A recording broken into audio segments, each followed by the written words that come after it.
ഇന്നത്തെ ബ്രേക്ക്ഫാസ്റ്റ് എനിക്കിഷ്ടമില്ലാത്തൊരു ബ്രേക്ക്ഫാസ്റ്റാണ്. തിന്നാൻ ഇഷ്ടമാണ്, പക്ഷെ ഉണ്ടാക്കാൻ ഇഷ്ടമില്ല.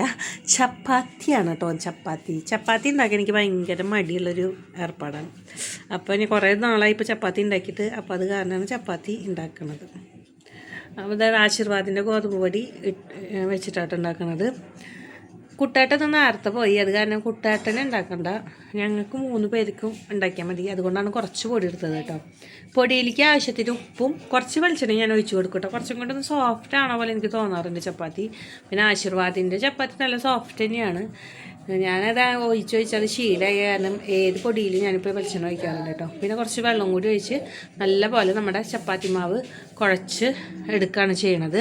ഇനി അത് മൂടി വെച്ചു. ഇനി നമുക്ക് അടുത്തത് ഇസ്റ്റു പരിപാടിയിലേക്ക് പോവാം. ഇസ്റ്റു ഉണ്ടാക്കാൻ വേണ്ടിയിട്ട് ഇത് ഒരു ഉരുളക്കിഴങ്ങും ഒരു ക്യാരറ്റാണ് കേട്ടോ ഒന്ന് എടുത്തിരിക്കണത്. കാരണം കുറച്ചുണ്ടാക്കണമല്ലോ, ഇവന്മാർ കഴിക്കില്ല. പിന്നെ കറി വേസ്റ്റാക്കി കളയേണ്ടി വരും. അതുകൊണ്ടാണ് കുറച്ചെടുത്ത് ചെറിയൊരു കറിയാക്കി ആക്കണത് കേട്ടോ. അപ്പോൾ ഇതേ ഉരുളക്കിഴങ്ങിൻ്റെയും ക്യാരറ്റിൻ്റെയൊക്കെ തൊലി കളഞ്ഞ് അത് ചെറുതാക്കിയിട്ട് ഇങ്ങനെ നുറുക്കിയിട്ട് നന്നായിട്ട് അത് കഴുകി എടുക്കുകയാണ് കേട്ടോ. എന്നിട്ട് അത് വേവാൻ ആവശ്യമായിട്ടുള്ള വെള്ളം ഒഴിച്ചിട്ട് അടുപ്പത്ത് വെച്ച് തിളപ്പിക്കാൻ വെച്ചിട്ടുണ്ട്. ഇതിൽ കുറച്ചും കൂടി സാധനങ്ങൾ ഇടാണ്ട്, അതൊക്കെ നമുക്ക് അടുപ്പത്ത് വെച്ച് തന്നെ ഇടാം. അപ്പോൾ ഒരു സവോളയുടെ പകുതിയാണ് ഞാൻ എടുക്കണുള്ളൂ. അത് അതിലേക്ക് അരിഞ്ഞിട്ടു. 2-3 വെളുത്തുള്ളി കഴുകിയത് ഇട്ട് കൊടുത്തിട്ടുണ്ട്. ഇഞ്ചി ഒരു ചെറിയ കഷ്ണം ഇട്ട് കൊടുക്കുന്നുണ്ട്. പിന്നെ ഞാൻ മുളക് പൊടി ഉപയോഗിക്കണില്ല, പച്ച മുളക് എരിവിന് ഇട്ട് കൊടുക്കുന്നുണ്ട് കേട്ടോ. ഒരു മഞ്ഞ കളറാണ് ഉദ്ദേശിക്കുന്നത്, അത് കാരണമാണ് പച്ചമുളക് ഇട്ട് കൊടുക്കുന്നത്. പിന്നെ ആവശ്യത്തിനുള്ള മഞ്ഞൾപ്പൊടി ഇട്ട് കൊടുത്ത് നന്നായിട്ടൊന്ന് ഇളക്കി. അപ്പോഴാണ് ഓർമ്മ വന്നത് ഉപ്പ് ഇട്ടിട്ടില്ല. അപ്പോൾ ഞാൻ പാകത്തിന് ഉപ്പും ഇട്ട് കൊടുക്കുന്നുണ്ട്. പോരെങ്കിൽ പിന്നെ ഇട്ട് കൊടുക്കാം. ഇനി അത് അവിടെ കിടന്ന് വേവട്ടെ. അപ്പോഴേക്കും നമ്മൾ പച്ചക്കറി നന്നാക്കിയെടുത്തൊക്കെ ഒന്ന് ക്ലീൻ ചെയ്തെടുക്കണം. ഇവിടെയാണ് ചപ്പാത്തി വരത്താൻ പോകുന്നത് കേട്ടോ. അപ്പോൾ ഞാൻ അവിടെയൊക്കെ ഒന്ന് തുടച്ചിട്ടു. പിന്നെ ചായ വെച്ചിട്ടുണ്ടായിരുന്നില്ല. അപ്പോൾ ചായക്കുള്ള വെള്ളം, ജീരകത്തിനുള്ള വെള്ളം, ജീരക വെള്ളം ഉണ്ടാക്കാനുള്ള വെള്ളം ഒരു പാത്രത്തിൽ എടുത്തിട്ടുണ്ട്. അത് തിളയ്ക്കുമ്പോഴേക്കും നമുക്ക് രണ്ടിനും സെപ്പറേറ്റ് ചെയ്തെടുക്കാം. അപ്പോൾ ഇത് ഒരു കപ്പിലേക്ക് ജീരകം ഇട്ട് അത് മാറ്റി വെച്ചിട്ടുണ്ട്.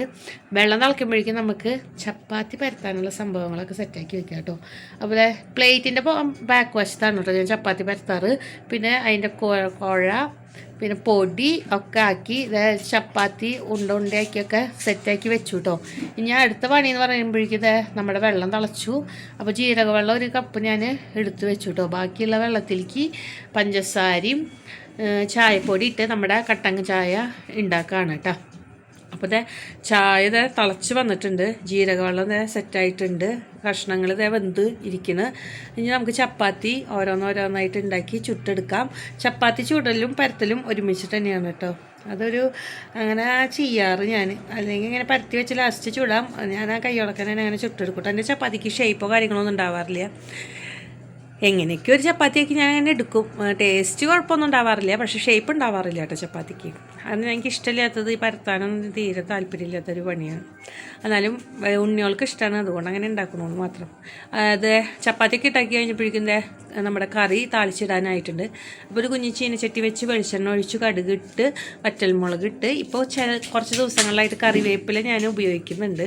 കറിവേപ്പില ഇട്ട് അത് നന്നായിട്ടൊന്ന് ഇളക്കി കൊടുക്കണം കേട്ടോ. തീ ഇത്തിരി കൂടിപ്പോയി. അപ്പോൾ ഞാനതൊന്ന് കുറച്ചിട്ടൊന്ന് അതൊന്ന് സെറ്റാക്കി അത് നമ്മുടെ കറിയിലേക്കൊന്ന് താളിച്ച് ഒഴിച്ചു. അപ്പോൾ നമ്മുടെ സിമ്പിളായിട്ടുള്ള ഇസ്റ്റു കറി ഇവിടെ റെഡി ആയിട്ടുണ്ട് കേട്ടോ. ഞാൻ ഈ നാളികേരൊന്നും ചേർത്തിട്ടില്ല കേട്ടോ, വെറുതെ അങ്ങനെ ആക്കി എടുത്തിട്ടുള്ളതാണ്. അപ്പോൾ അതായത് നമ്മുടെ ചപ്പാത്തിയും ചായയും ഇസ്റ്റു കറിയും ഒക്കെ ഇവിടെ റെഡി ആയിട്ടുണ്ട്. ഉണ്ണിയോളത് പല്ല് വെച്ച് വന്നിട്ടുണ്ട്. അപ്പോൾ അവർക്ക് ഭക്ഷണം കൊടുക്കണം കേട്ടോ. ഉണ്ണിക്കുട്ടന് ഞാൻ ആദ്യം 3 എണ്ണം എടുക്കാമെന്ന് വിചാരിച്ചു. പിന്നെ എനിക്ക് തോന്നി അവൻ കഴിക്കില്ലായിരുന്നു. അപ്പോൾ 2 എണ്ണം എടുത്തു. അതിന് കറി എടുത്തു. അമ്പാടിക്കും അങ്ങനെ ഒരു ചപ്പാത്തിയും കറിയും എടുത്തു കേട്ടോ. പിന്നെ 3 പേർക്കുള്ള ചായ ഒഴിച്ച് വെച്ചു. ഇത് ഭക്ഷണം കഴിച്ചുകൊണ്ടിരിക്കുകയാണ്. വളരെ സ്ലോ ആയിട്ട് കഴിക്കണത് കേട്ടോ. എഴുന്നേറ്റ് വന്നിട്ടുള്ളൂ, അതിൻ്റെയാണ്. ഉണ്ണികളുടെ കൂടി ഇരുന്നിട്ട് ഞാനും ഭക്ഷണം കഴിക്കുകയാണ് കേട്ടോ. അപ്പോൾ ഇന്നത്തെ വീഡിയോ ഇത്രേ ഉള്ളൂ. അടുത്തൊരു വീഡിയോയിൽ നമുക്ക് കാണാം. ബൈ.